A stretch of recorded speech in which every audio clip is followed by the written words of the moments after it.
Now, this little baby polyp was found in a man who was only 54 at the time, and for one reason or another wasn't removed, and he came back 3 years later and he had this rectal cancer. And it was removed with a non-invasive procedure, but he eventually needed his rectum removed. And he's 57 by this stage. It's a complete catastrophe for this man. And it would have taken about 3 or 4 minutes to remove that polyp, and that would have prevented this cancer here. Now, we did this audit of 1,724 post-colonoscopy colorectal cancers, and the take-home message was about 60% were avoidable. We have estimated that there are about 1,400 PCSCs in the 4-year period every year in England. If 60% are avoidable, that's 840 avoidable in England and over 1,000 in the whole of the UK.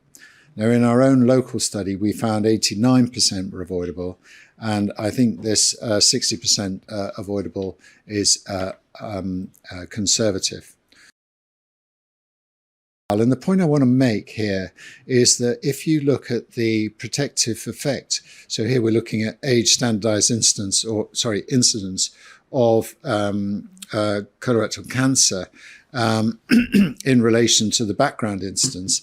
And we see for all site colorectal cancer, we've got a significant difference from baseline until 21 years. And for distal colorectal cancer, we've still got a significant difference.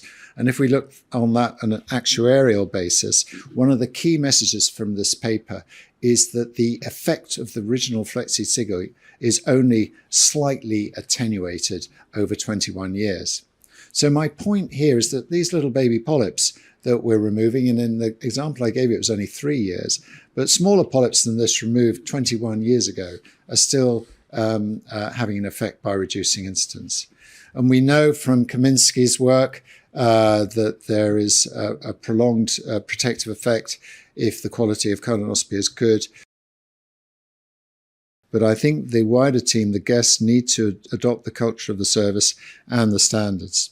Now, of course, these teams sit within a hospital, and a hospital may be performing badly, and that will affect the performance of the team.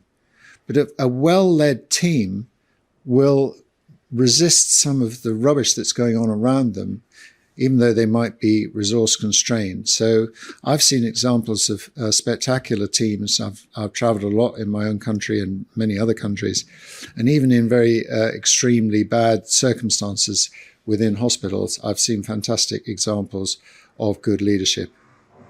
So my take-home message is that an endoscopy unit with a good culture, that should read, not and good culture, is better able to tackle performance. That's the important thing here, and better able to provide an excellent care for the patients. There's an app that we've introduced in our trust very recently called Share Gratitude, which is essentially, in my mind, the opposite of a Datex, which is the sort of uniform platform that we use to make complaints.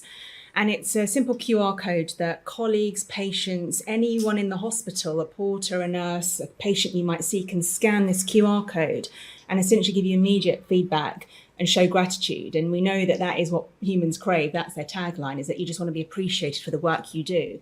And the power of that immediate feedback from patients. I had an amazing comment where somebody said, I've been coming to have my surveillance colonoscopy forever. You did something different. For once, I didn't feel blown up like a balloon.